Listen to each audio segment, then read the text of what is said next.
merdeka.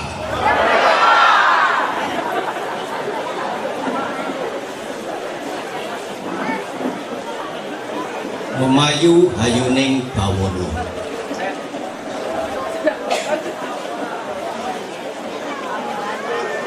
Merdeka adalah salam kebangsaan.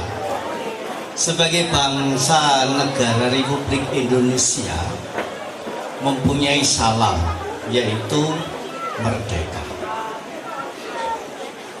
Maka saya di kampus kemudian mengucapkan merdeka. Kok mahasiswa plonga dan plongo?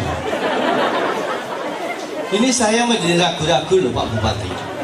Mahasiswa kita ini masih Indonesia tidak?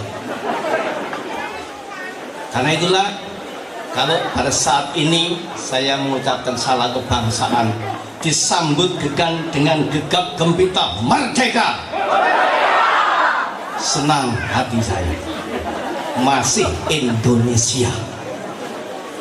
Yang kedua, salam Nusantara yang sangat tua, yaitu memayu hayuning bawono. Apa artinya? Memayu hayuning bawono artinya adalah memperindah-indahnya dunia. Memayu hayuning bawono. Ayu itu indah, cantik. Jadi memayu artinya memperindah, mempercantik. Bawono itu dunia jagat. Dan ternyata itu ada yang mentelusur bahwa memayu hayuning bawono itu kata ganti dari salam semesta sebelumnya, yaitu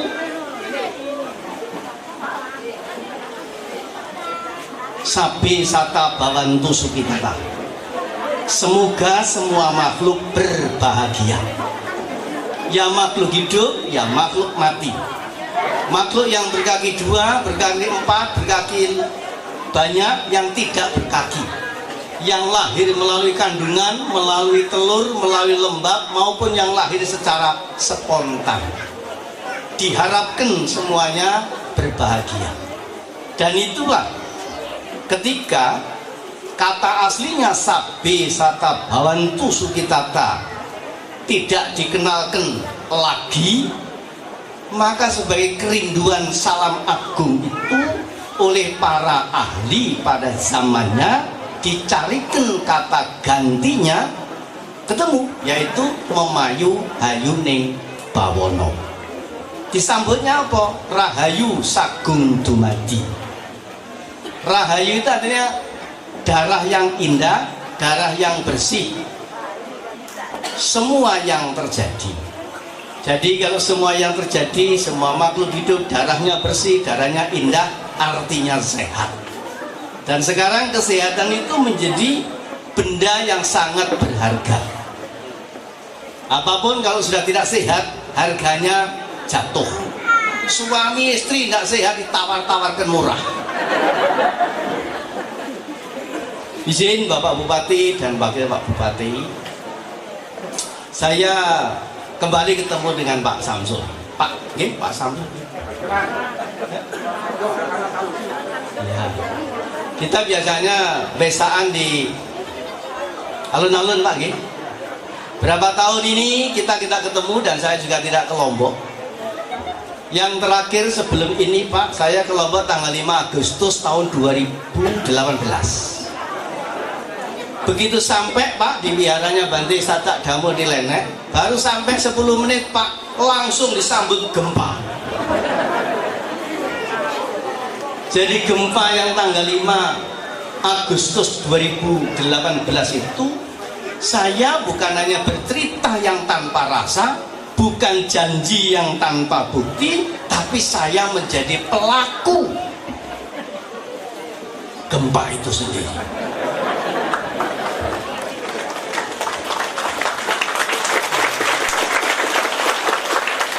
Dan kemudian saya bawa cerita itu Pak kemana-mana. Ya, Dan ternyata musibah itu membawa hikmah. Hanya saja banyak orang yang tidak sabar menunggu hikmah berbuah. Apa hikmahnya setiap musibah? Itu sebetulnya bahasa bisik alam bertutur hukum dalam rangka mengingatkan kepada para manusia dan penghuni semesta untuk kembali kepada jiwa masing-masing dalam rangka melawan sing negatifnya. Apa maknanya? Karena itulah gempa bumi, bencana alam, banjir dan seterusnya itu memang dibutuhkan dan harus ada. Karena ini gunanya untuk pengingat, untuk mengingatkan kepada semesta juga isinya agar kembali kepada jiwa masing-masing, terutama pada manusia. Di antara makhluk-makhluk yang berkaki 2, berkaki 4, berkaki banyak yang tidak berkaki, manusia yang dinyatakan makhluk unggul. Keunggulannya di bidang apa? Di bidang peduli. Maka dari sifat kepedulian manusia itulah yang menjadi kemuliaannya. Maka kalau manusia sudah tidak mempunyai kepedulian, ia akan hilang kemuliaannya. Karena itu saya mencatat betul Pak Bupati ini selalu peduli kepada kaulanya, rakyatnya.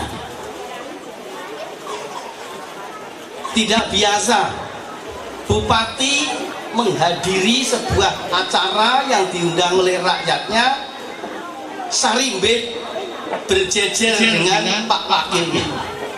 Kadang-kadang kalau bupatinya datang, wakilnya nggak mau, atau sebaliknya, atau dua-dua nggak datang sama sekali. Ini selalu datang di tengah-tengah kita. Inilah kemuliaannya Pak Bupati dan Pak Wakil. Kalau saya di Jawa, saya mengistilahkan inilah pembesar kita. Jadi orang besar itu bisa kelihatan besar kalau dekat dengannya kecil-kecil. Ini besar, ini kecil kelihatan besar sama. Tapi kalau besar jejer dengan besar, namanya bukan membesar, tapi cuma kebesaran dikit. Jadi Pak Bupati dan Pak Wakil Bupati adalah penggede kita, pembesar kita. Bisa dikatakan besar karena dekatnya dengan yang kecil-kecil. Dan itulah menjadi kemuliaan. Maka nanti Pak, kalau ada pilihan lagi, mungkin Pak Bupati jadi lagi.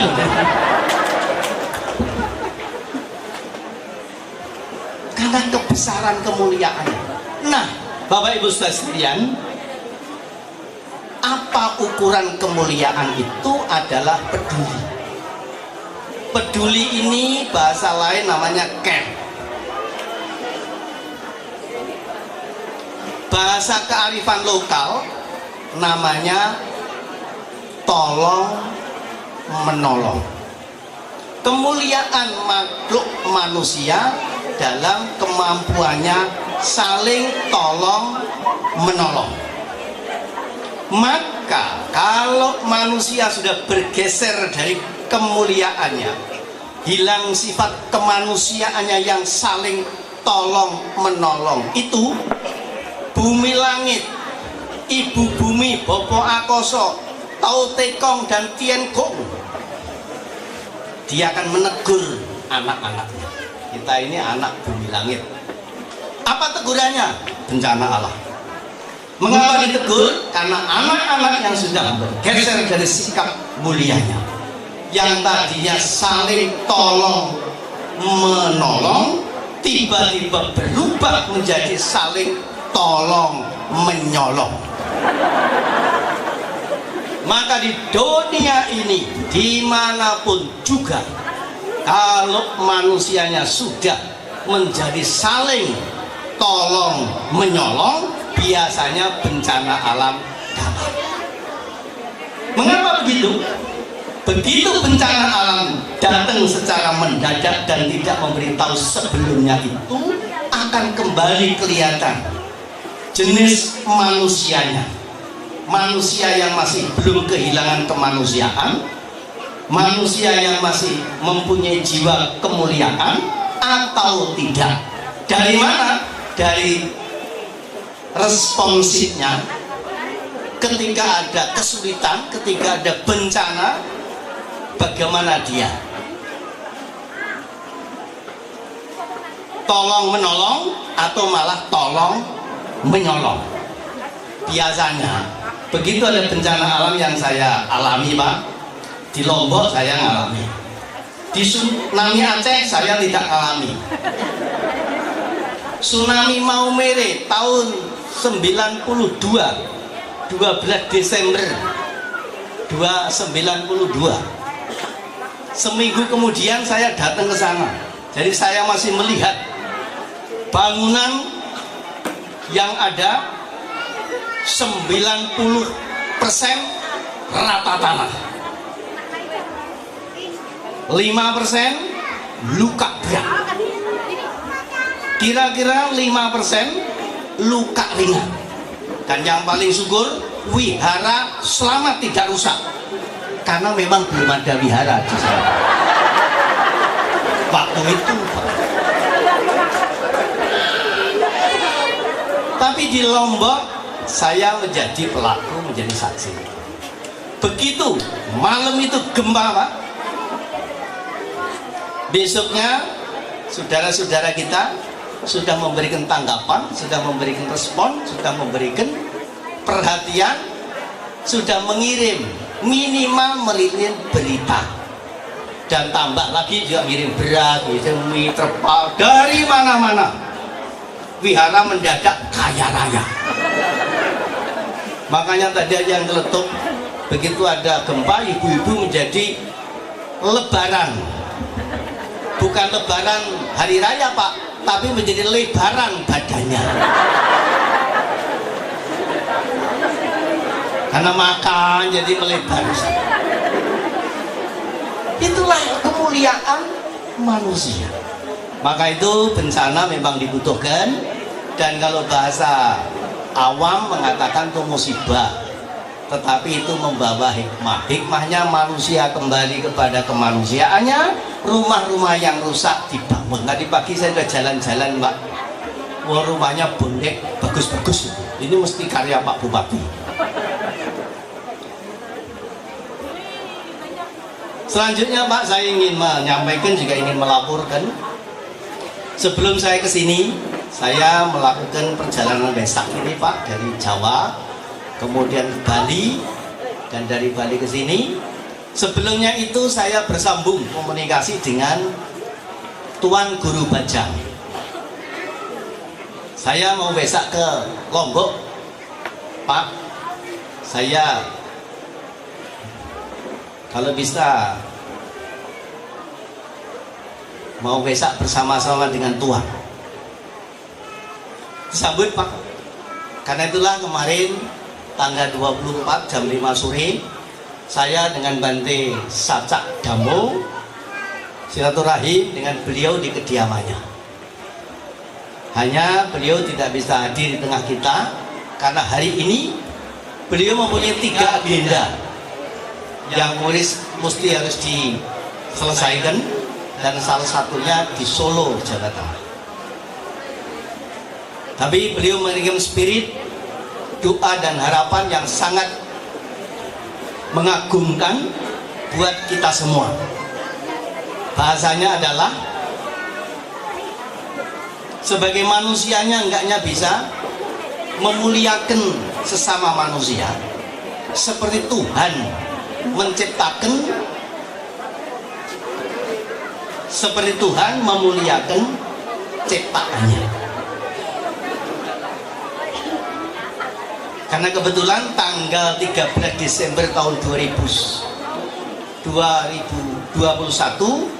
beliau berkunjung, Pak, ke kediaman kami yang di Jakarta, di Pondok Labu. Jadi kami sudah bersahabat. Ya karena itu kita selalu berkomunikasi sambung rasa. Meskipun beliau tidak hadir di tengah-tengah kita, tapi spiritnya, doanya, nasihatnya, penyejuk hatinya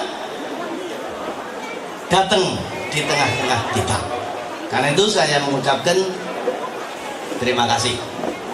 Selanjutnya saya mengajak seluruh umat Buddha, selain mengucapkan terima kasih kehadiran Bapak Bupati, Wakil Bupati, Bapak Kapolres beserta jajarannya, tadi yang dibaca semua itu saya tidak mengikuti, karena kalau saya mengikuti mungkin nanti juga waktunya habis kepada yang terhormat saja.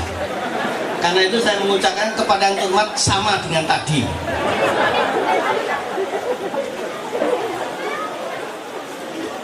Untuk mengucapkan terima kasih atas kehadiran beliau-beliau ini. Yang kedua, saya mengajak umat Buddha dan juga para biku untuk mengucapkan selamat Hari Raya. Karena ini bulan Mei 2002 adalah bulan yang penuh rahmat. Tidak setiap tahunnya bulan Mei mengandung kandungan yang rahmat seperti bulan Mei tahun ini. Apa rahmatnya? Tanggal 2 Mei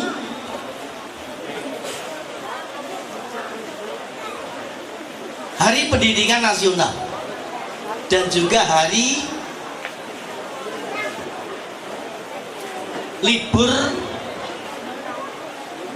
keagamaan nasional, yaitu tanggal 2 Mei adalah hari Idul Fitri 1943 Hijriah.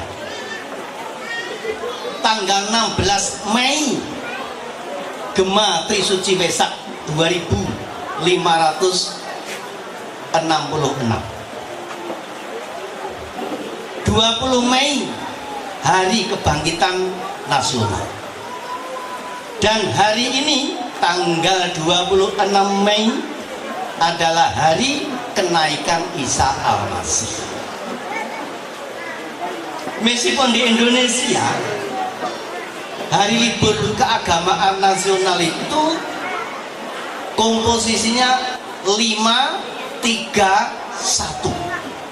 5 libur nasional hari raya keagamaan secara muslim, 3 secara gereja, dan 1 til untuk Waisak.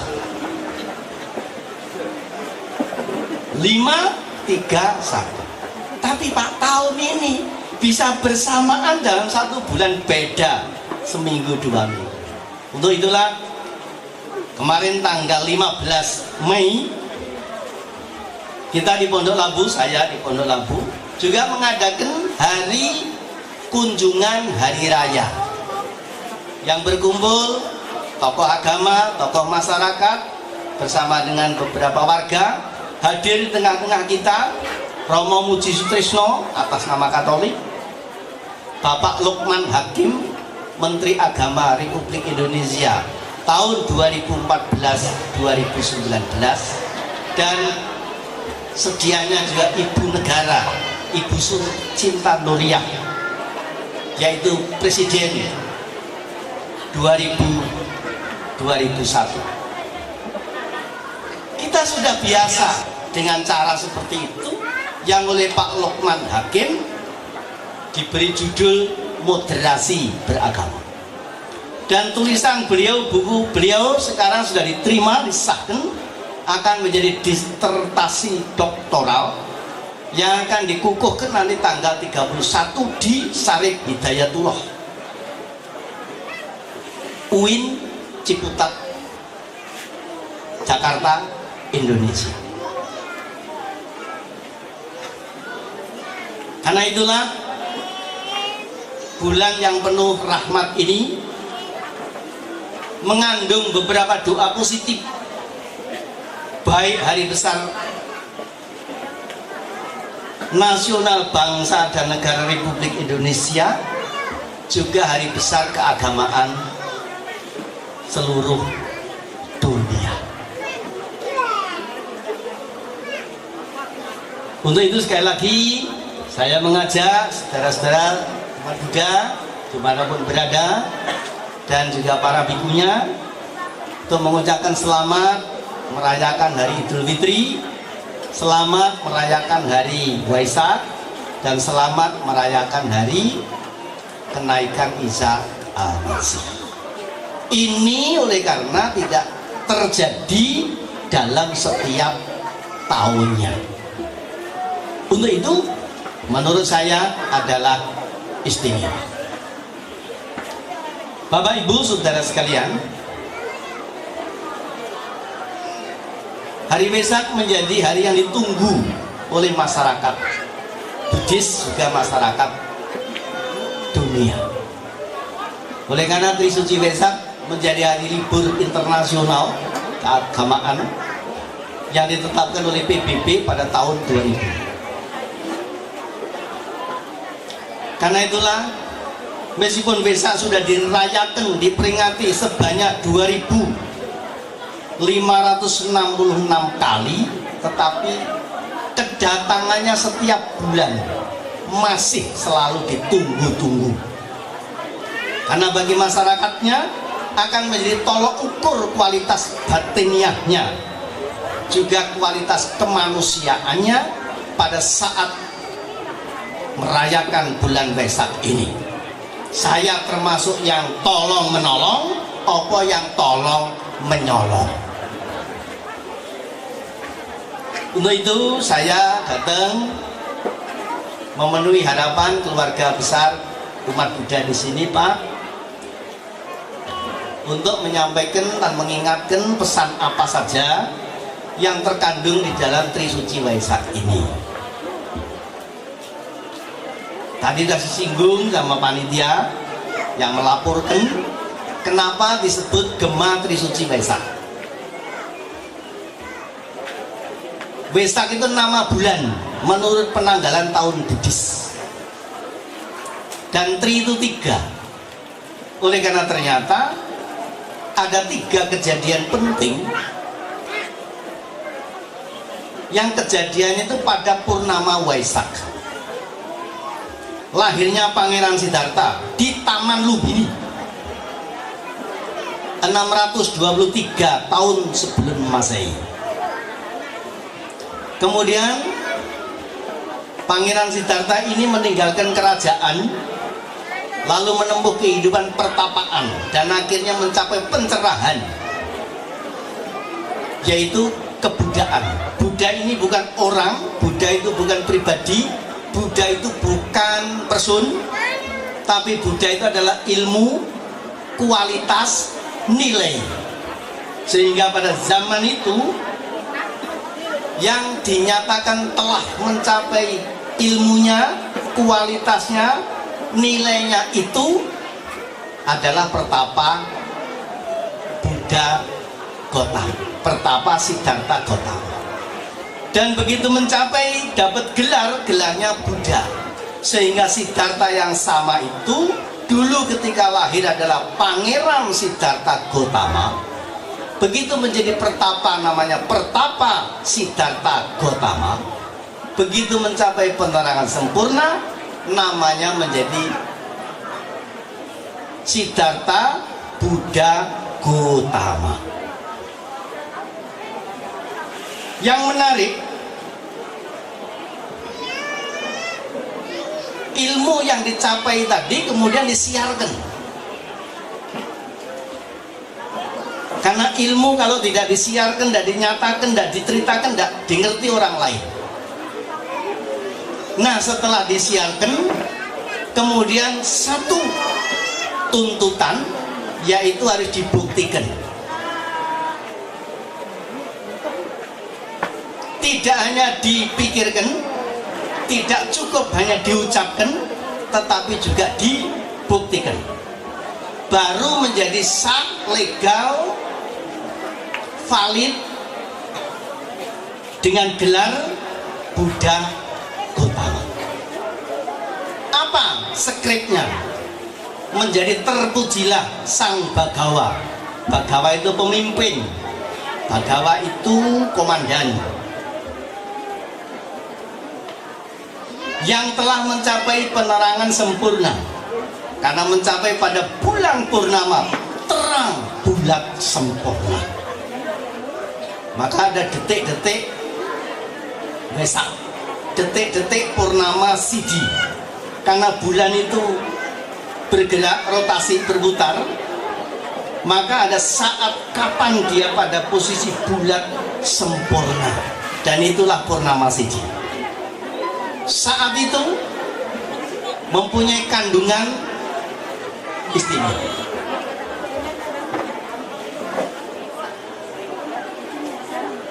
Kemudian yang dinyatakan telah mencapai penerangan sempurna apanya? Jadi yang telah, yang maha suci, yang telah mencapai penerangan sempurna. Sempurna dalam hal apa?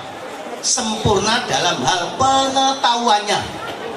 Maka Siddhartha dinyatakan pintar terpelajar, bisa membaca menulis lancar.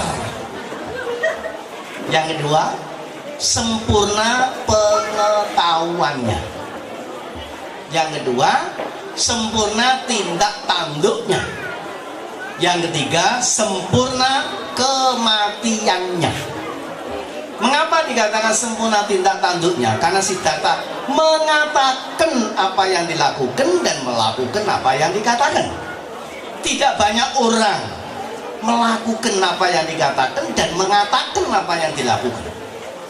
Malahan kadang-kadang apa yang dikatakan dan dilakukan beda jauh.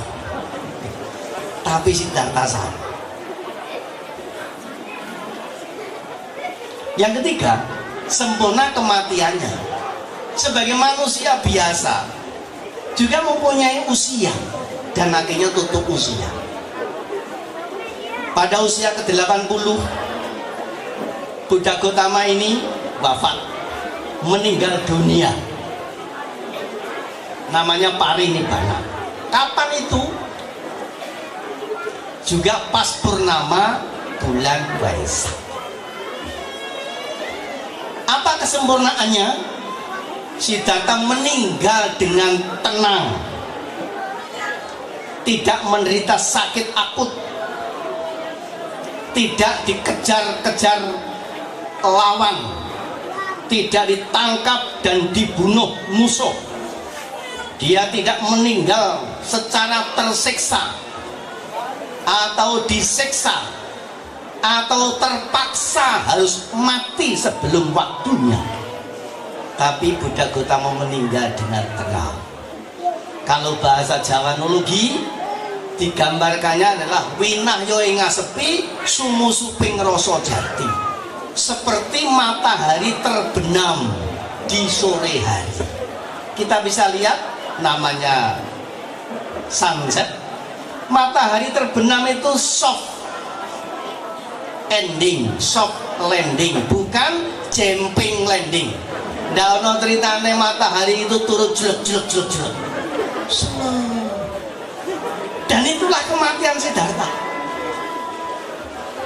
Maka ilmu tertingginya, ilmu kebatinan Buddha Gautama itu adalah meninggal dengan tenang ini. Hidupnya senang, meninggalnya tenang. Tidak disiksa, tidak dipaksa, tidak terpaksa. Harus mati sebelum waktunya. Juga tidak mati hilang secara misteri. Tempat-tempat peninggalan itu bumi, langit menjadi saksi. Hingga saat ini tempat itu dikunjungi jutaan manusia setiap harinya. Bapak Ibu Saudara sekalian, inilah yang menjadi beda manusia Siddhartha dengan manusia lainnya dalam hal kesempurnaan tadi. Kemudian setelah Sang Buddha parinibbana wafat meninggalkan kita, apa yang menjadi kelanjutan? Yaitu pesan, ajakan, anjuran, keteladanan. Maka kemudian umat Buddha ini Pak ada yang menjadi pengikut Buddha atau pengikut agama Buddha, ada yang pemeluk agama Buddha. Ternyata pengikut dengan pemeluk itu beda. Apa bedanya? Kalau dia pemeluk, bedanya dengan pengikut. Kalau pengikut, karena pengikut merasa mengikuti cara sang Buddha, seperti berjalan di belakangnya, seperti duduk di sampingnya, maka merasa perlu mendengar nasihatnya, mengikuti petunjuknya, meniru perilakunya, menunggu kehadirannya, karena dia pengikut. Beda dengan pemeluk. Kalau pemeluk itu ya karena pemeluk maka merasa tidak terlalu perlu mengikuti sang Buddha, meniru sang Buddha. Coba pemeluk kok, yang meluk kalau perlu. Dan kadang-kadang kalau perlu-perlu saja dipeluk, kalau enggak ya enggak dipeluk. Contohnya apa? Bantal peluk. Maka nanti juga tidak perlu heran kalau ada umat Buddha kok enggak koyo sang Buddha. Nah, mungkin dia pemeluk. Tapi kalau koyo sang Buddha ya mungkin dia pengikut. Kira-kira begitu Pak. Ini menjadi parameter. Nah, sebagai yang penting adalah apa pesan-pesan sang Buddha ini. Pesan sang Buddha ada yang untuk rakyat jelata, untuk warga menengah, bangsawan, dan untuk para pemangku pemerintahan. Apa pesannya? Kalau engkau jadi orang miskin, jangan melawan orang kaya. Tahu diri udah miskin, jangan ngeyel. Miskin aja yang santun pasti disayangi. Miskin ngeyel. Pesan yang kedua, kalau engkau orang kaya, jadilah dermawan yang tidak melawan penguasa. Ada orang kaya tapi nggak dermawan. Sudah kaya nggak dermawan, malah kesannya melawan penguasa. Karena itu pesan sang Buddha, kalau engkau orang kaya, jadilah dermawan yang tidak melawan penguasa. Nah sekarang pesan untuk penguasa apa? Sang Buddha juga pesan. Kenapa sang Buddha pesan kepada para penguasa? Karena sang Buddha sebelum menjadi Buddha, ketika menjadi raja, dia juga penguasa. Jadi sudah tahu rasanya jadi raja itu kayak apa. Kemudian bertapa, penyiksaan diri selama 6 tahun di hutan Uruwela. Juga tahu menderitanya orang tidak makan, tidak minum itu seperti apa. Maka ada tembang Pak yang bisa dilakukan itu, 6 tahun sengsara di hutan Uruwela, aku lali gak tahu terusnya, umatnya juga pada lupa. Padahal itu harus dinyanyikan. Ini lagu wajib. 6 tahun sengsara, malam suci Wesak, itu lagu wajib. Jangan diganti terong di KBI. Bang SMS ini ngajari selingkuh. Nah saudara sekalian, lalu pesan yang ketiga, kalau tadi untuk orang miskin, yang kedua untuk orang kaya, yang ketiga untuk penguasa. Apa pesannya kepada penguasa? Kalau engkau menjadi penguasa, jangan merusak negara, jangan merusak agama, dan jangan merusak alam semesta. Karena kalau sampai itu terjadi, merusak negara, merusak agama, merusak alam semesta, itu akan menjadi sebab-sebab bencana, sebab-sebab kehancuran bersama-sama. Karena itulah yang mesti dilakukan setiap hari, ada yang namanya Anto Panca Balikata. Apa itu Anto Panca Balikata? 5 penghormatan, 5 offering, 5 peduli, yang itu kalau dilakukan akan mendatangkan yang namanya keharmonisan, namanya kemakmuran, namanya ketenteraman, kedamaian. Apa 5 itu? Engkau harus berlaku hormat kepada keluarga. Jangan sok deket sama Tuhannya, tapi dengan orang tua sendiri nggak saling sapa. Karena itu di dalam keluarga ini isinya siapa? Orang tua, orang tua-tua, dan mertua. Orang tua kandung yang melahirkan kita, orang tua-tua yang lebih tua dari kita, dan mertua siapa? Ya yang memberi mantu itu. Jadi 5 objek penghormatan yang pertama adalah keluarga. Isinya orang tua-tua, dan mertua. Yang kedua adalah para tamu. Siapa tamu kita? Tetangga. Maka kalau di Jawa namanya togo, gotong yo nyonggo. Sehingga kalau ada apa-apa, siapa yang lebih dulu gotong-gotong, pindah-pindah kursi, pindah meja ke sana? Ya tetangga dekatnya. Dan itulah yang kita bisa bertamu setiap saat. Maka penghormatan yang kedua adalah para tamu. Tamu kita yang paling dekat adalah tetangga. Yang ketiga adalah offering hormat kepada para raja, para penguasa. Raja itu ada raja top, ya raja kerajaan. Kemudian kalau di satu provinsi ya raja provinsi, wilayah bawahnya kabupaten ya raja kabupaten, wilayah camat rajanya camat, wilayah desa rajanya Pak Lurah. Siapa yang paling dekat dengan kita? Pak RT RW. Maka harus berbaik-baik dengan Pak RT RW. Nah kalau jadi RT RW ya ingat, jangan merusak negara, merusak agama, merusak alam semesta. Jangan mentang-mentang karena jadi RT RW kemudian bondo desa dijual.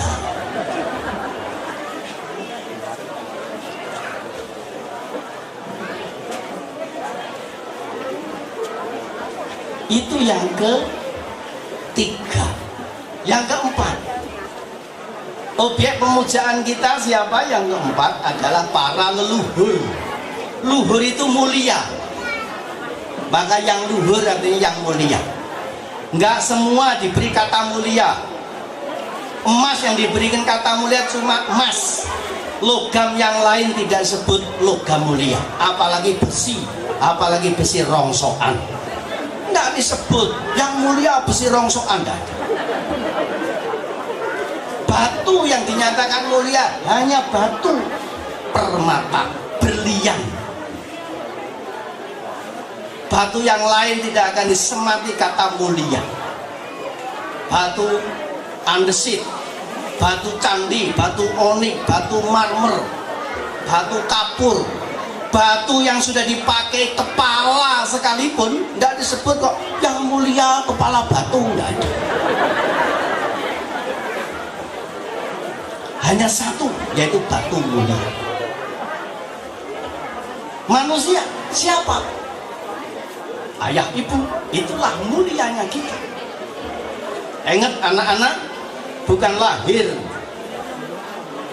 jatuh dari langit, tumbuh dari tanah, belah dari batu, jembul dari laut, tapi lahir dari rahim ibu. Karena itulah anak-anak yang tahu budi dan tahu bakti pada orang tua menjadi terberkati. Leluhur yang lain, siapa yang mendapat sebutan mulia? Kepala negara Sri Baduga yang mulia.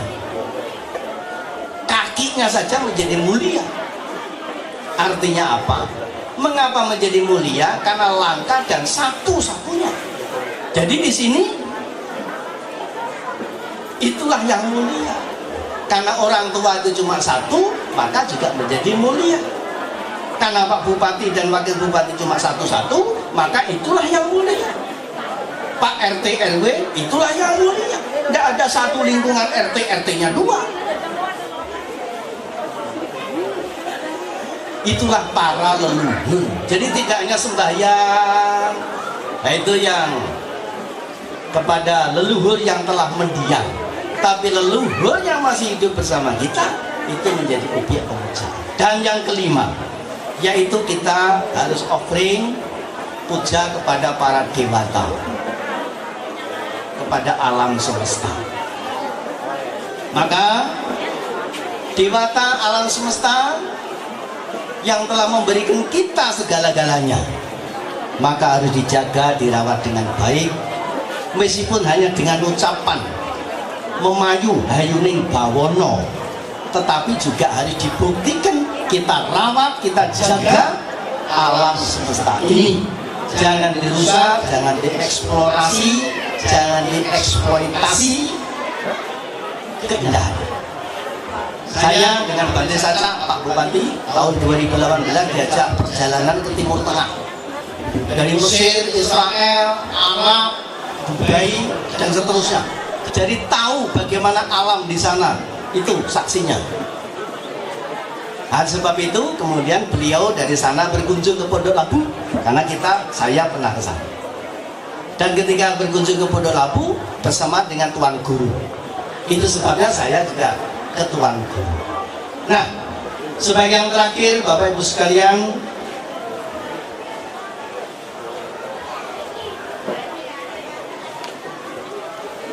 Wesak ini menjadi pesan, ajaan dan anjuran untuk mengingatkan kita apa yang dipesankan oleh Sang Buddha. Meskipun setiap tahun kita lakukan, tetapi selalu ditunggu-tunggu kedatangannya, karena untuk mengukur diri kita sampai di mana. Saya sebagai pengikut, apa sebagai pemeluk. Dan apa yang disampaikan Sang Buddha itu adalah data dan fakta, bukan cerita yang tanpa rasa. Maka kalau anak-anak generasi masa kini, generasi Z, yang merasa hidup di zaman data, bukan meses, bukan cerita, apalagi cerita hoax, mungkin pesan Sang Buddha itu cocok, karena Sang Buddha lah orang yang tidak hanya cerita tanpa rasa, bukan hanya yang janji-janji tanpa bukti. Kalau Sang Buddha mempunyai pesan tidak melakukan kejahatan, menambah kebajikan, membersihkan batin dan pikiran, sekarang dunia mencatat bahwa di dunia ini tidak ada pembunuhan atas nama Buddha, tidak ada altar yang dimirahi darah makhluk hidup atas nama Buddha. Dan bukti nyata dari Sang Buddha itu sekarang semakin dilihat nyata oleh dunia. Itulah makanya Wesak oleh PBB dijadikan Wesak internasional, mengingatkan kepada manusia bahwa 26 abad yang lampau sudah ada manusia yang menyuarakan itu tidak hanya cerita yang tanpa rasa, tetapi menunjukkan data dan fakta. Selamat Wesak, selamat merayakan Idul Fitri, selamat merayakan hari kenaikan Isa Al-Masih. Memayu hayuning bawono, memperindah-indahnya dunia. Rahayu sagung dumadi, sehatlah berbahagialah semua makhluk. Sabi sata bawandu sukinata, semoga semua makhluk berbahagia.